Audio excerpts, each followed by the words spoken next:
1 Kings chapter 10. Queen of Sheba marvels. Now when the queen of Sheba heard about the fame of Solomon because of the name of Adonai, she came to test him with hard questions. So she came to Jerusalem with a very great retinue, with camels carrying spices and gold in great abundance and precious stones. When she came to Solomon, she spoke with him of all that was on her heart. Solomon answered all her questions. Nothing was hidden from the king that he did not explain to her.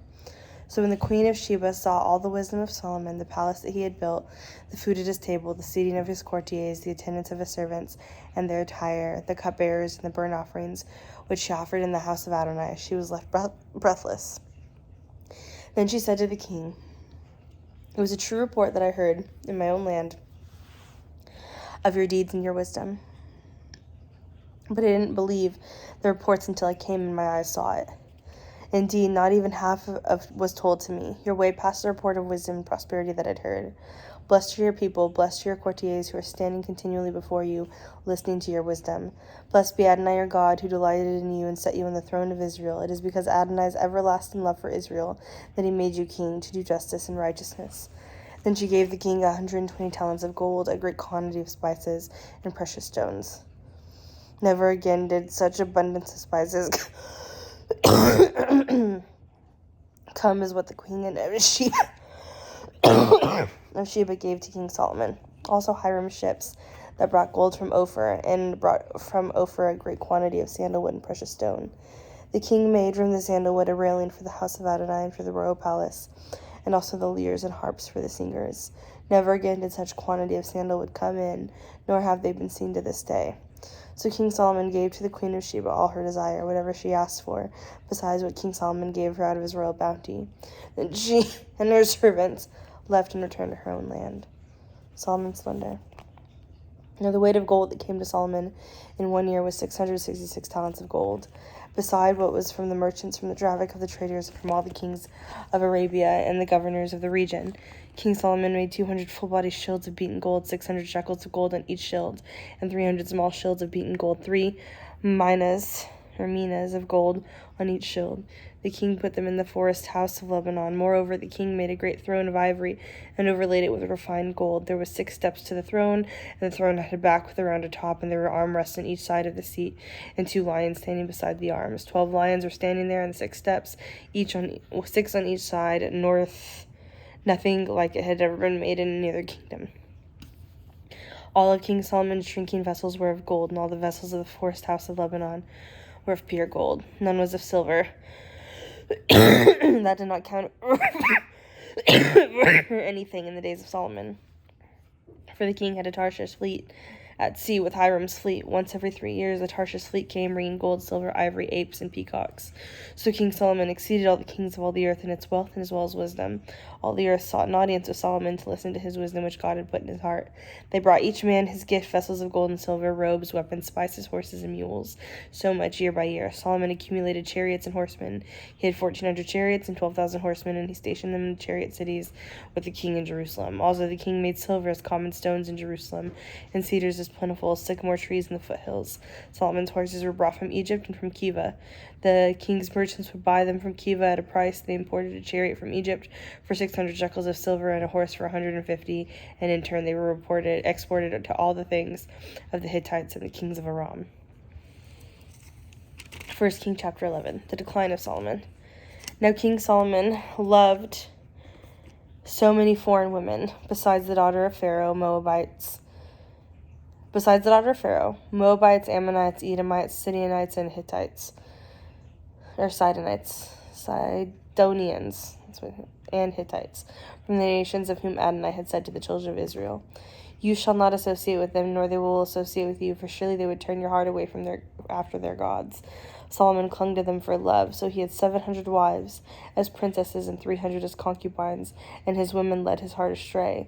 For it came about as Solomon grew old that his wives led his heart away after other gods, so that his heart was no longer wholly devoted to Adonai his God, unlike the heart of his father David. For Solomon went after Ashtoreth, the goddess of the Sidonians, and after Milcom, the abomination of the Ammonites. So Solomon did what was evil in the sight of Adonai, and did not fully follow after Adonai, unlike his father David.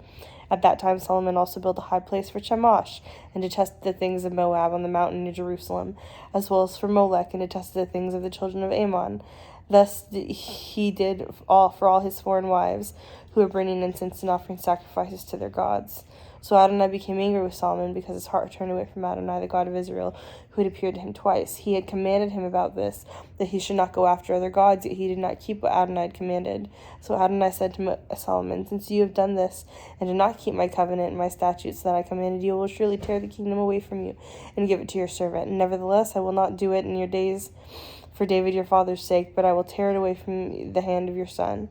Yet I will not tear away the whole kingdom, but I will give one tribe to your son for my servant David's sake, and for the sake of Jerusalem, which I have chosen. Then Adonai raised up an adversary to Solomon, Hadad the Edomite, the royal line in Edom. Earlier, when David was at war with Edom, Joab, the commander of the army, went up to bury the slain, had struck down every male in Edom.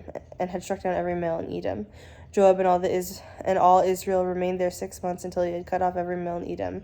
But Hadad had some Edomites, servants of his father, had fled out to Egypt, while Hadad was a small boy. Setting out from the Midian, they came to Paran, and took men from Paran along with them, and went to Egypt to Pharaoh, king of Egypt, who gave him a house, allotted him food, and gave him land. Then Hadad found great favor in Pharaoh's eyes, so that he gave him his own sister-in-law, the sister of Queen Tahpenes, as wife. The sister of Tahpenes gave birth to his son Genubath. Tahpenes weaned him in Pharaoh's palace, and Genubath remained in Pharaoh's palace among Pharaoh's sons. Now when Hadad heard in Egypt that David slept with his fathers, and that Joab, commander of the army, was dead, Hadad said to Pharaoh, Let me leave, so I may go to my own country. Then Pharaoh replied to him, What do you lack with me, that all of a sudden you seek to go back to your own country? Nothing, he answered. Nevertheless, let me go anyway.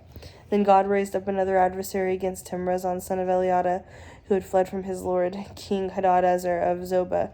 When David killed them, he gathered men to himself and became the leader of a marauding band that went to Damascus and dwelt there and gained control in Damascus. Rezon was an adversary to Israel all the days of Solomon, adding to the trouble that was Hadad. He despised Israel while he reigned over Aram. The prophecy to Jeroboam. Then there was Jeroboam, son of Nebat. The name of his mother, a widow, was Zeruiah, an Ephraimite of Zereda. Though he was Solomon's servant, he also raised a hand against the king. Now the reason that he has raised a hand against the king was this: Solomon built the Millo and closed the breach of the city of his father David. Now the man Jeroboam was mighty of strength, and when Solomon saw that the young man was industrious, he appointed him over the entire labor force of the house of Joseph. It was around that time, when Jeroboam went out of Jerusalem, that the prophet Ahijah, the Shilonite, found him on the road. Now Ahijah had covered himself in a new cloak, and the two of them were alone in the field. Then Ahijah seized the new cloak that was on him, tore it into 12 pieces, and said to Jeroboam, Take 10 pieces for yourself, and thus says Adonai, God of Israel, Behold, I will tear the kingdom of God. I will tear the kingdom out of Solomon's hand, and will give 10 tribes to you.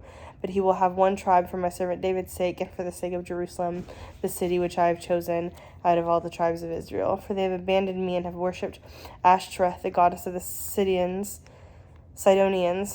Chemosh, the god of Moab, and Milcom, the god of the children of Ammon.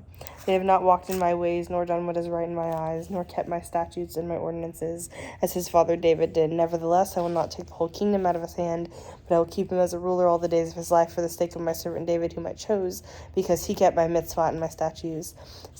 Yet I will take the kingdom out of his son's hand, and I will give it to you, the 10 tribes. To his son I will give one tribe, so that my servant David may have a lamp every day before me in Jerusalem, the city that I chose for myself, to put my name there. So I will take you, and you will reign over all that your soul desires. You will be king over Israel. Then it will be, if you obey everything I command you, and walk in my ways, and do what is right in my eyes, keeping my statutes and my mitzvah, as my servant David did, then I will be with you, and I will establish for you a lasting dynasty, as I did for David. I will give Israel to you, so I will for this afflict David's seed, but not for all days. Therefore Solomon sought to kill Jeroboam, but Jeroboam got up and fled to Egypt, to Shishak of Egypt. He remained in Egypt until the death of Solomon. Now the rest of the acts of Solomon and all that he did and his wisdom, are they not recorded in the book of Acts of Solomon? So the days of Solomon's kingship in Jerusalem over all Israel was 40 years. Then Solomon slept with his fathers and was buried in the city of his father David, and his son Rehoboam was king in his place. Chapter 12, 1 Kings 12, Rehoboam's foolishness. Then Rehoboam went to Shechem, for all Israel had come to Shechem to make him king. Now when Jeroboam, son of the Nebat, heard about it, he was still in Egypt, where he had fled from the face of King Solomon and settled in Egypt. They summoned him, so that Jeroboam and all the congregation of Israel came and spoke to Rehoboam, saying, Your father made your yoke burdensome. Now therefore lighten the harsh labor of your father and his heavy yoke, which he laid on us, and we will serve you. He said to them, Go away for 3 more days, and then come back to me. So the people departed. Then King Rehoboam consulted with the elders who had served his father Solomon while he was still alive, saying, How do you advise me to respond to these people? They spoke to him, saying, If you will be a servant to these people today, serving them, granting them their petition, and speaking favorably to them, then they will be your servants forever. But he rejected the counsel the elders had given him, instead consulting with the young men who grew up with him and stood before him. So he asked them, How do you advise me to respond to these people who have spoken to me, saying, Lighten the yoke that your father has laid on us? The young men who had grown up with him spoke to him, saying, Thus you should say to these people who spoke to you, saying, Your father made our yoke heavy, but you make it lighter on us. Thus you should say to them, My little finger is thicker than my father's loins. So now my father laid on you a heavy yoke. As for me, I will add to your yoke. My father chastised you with whips, but as for me, I will chastise you with scorpions. Then Jeroboam and all the people came to Rehoboam on the 3rd day, as the king told them, saying, Come back to me on the 3rd day. The king answered the people harshly. He rejected the counsel of the elders given him and spoke to them according to the counsel of the young men, saying, My father has made your yoke heavy, but I will add to your yoke. My father chastised you with whips, but I will chastise you with scorpions.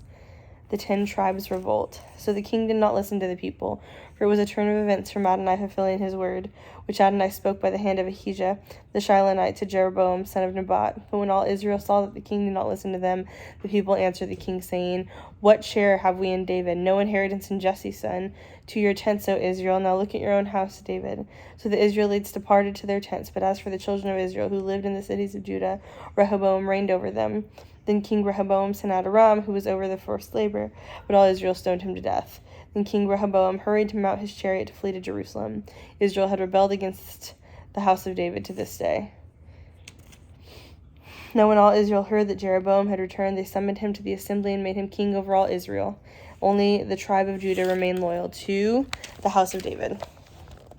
When Rehoboam arrived in Jerusalem, he assembled all the house of Judah, as well as the tribe of Benjamin, 180,000 select soldiers, to fight against the house of Israel in order to restore the kingship back to Rehoboam, son of Solomon.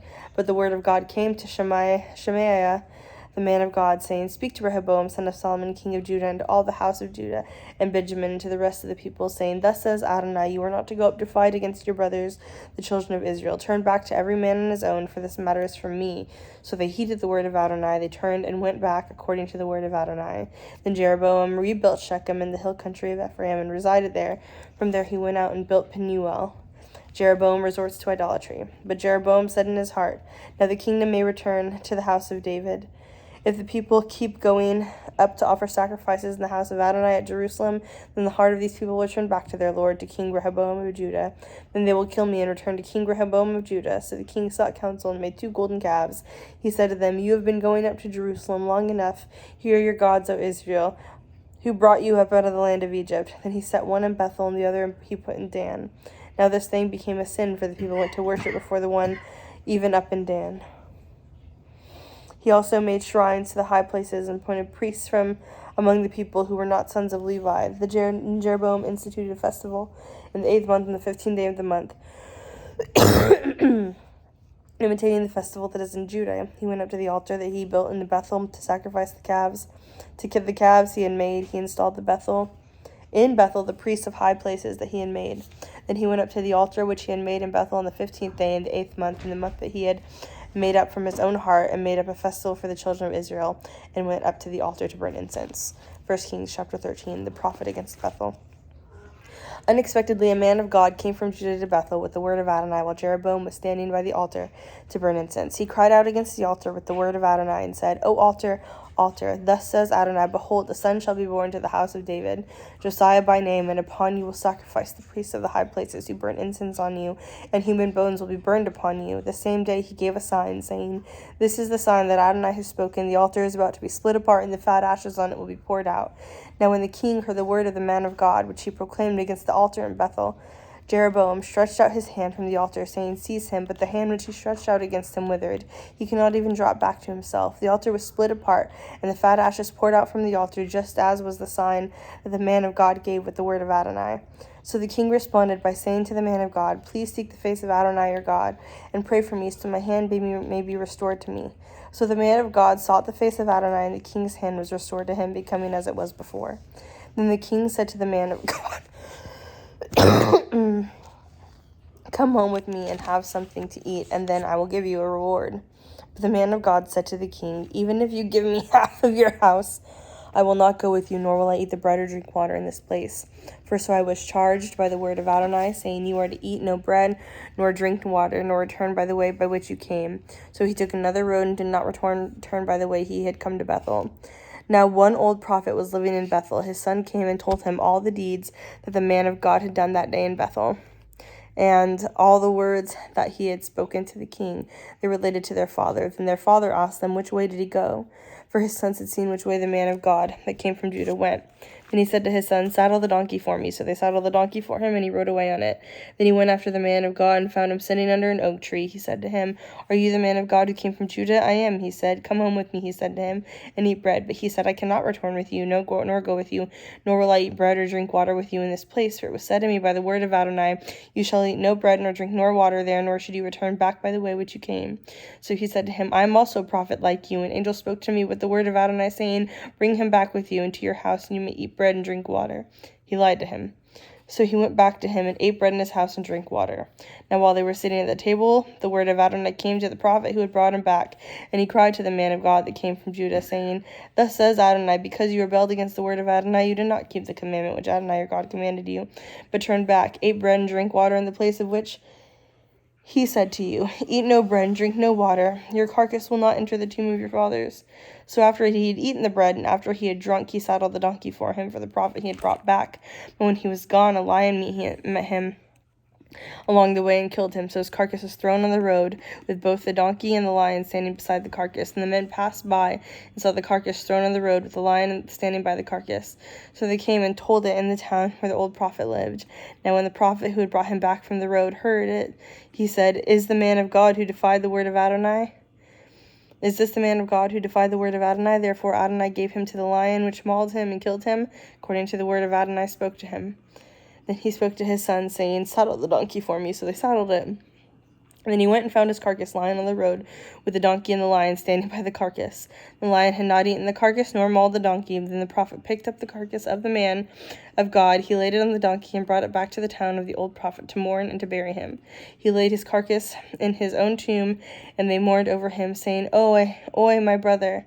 After burying him, he said to his sons, When I die, bury me in the tomb where the man of God is buried. Lay my bones beside his bones, for the message he declared by the word of Adonai against the altar in Bethel, and against all the shrines of the high places which are in the towns of Samaria, will surely come to pass. Even after this, Jeroboam did not turn back from his evil way, but once again he appointed priests for the high places from among all ranks of people. Whoever wanted to be a priest, he consecrated him for the high places. So this matter became a sin against the house of Jeroboam, in the end wiping it out and destroying it from the face of the earth.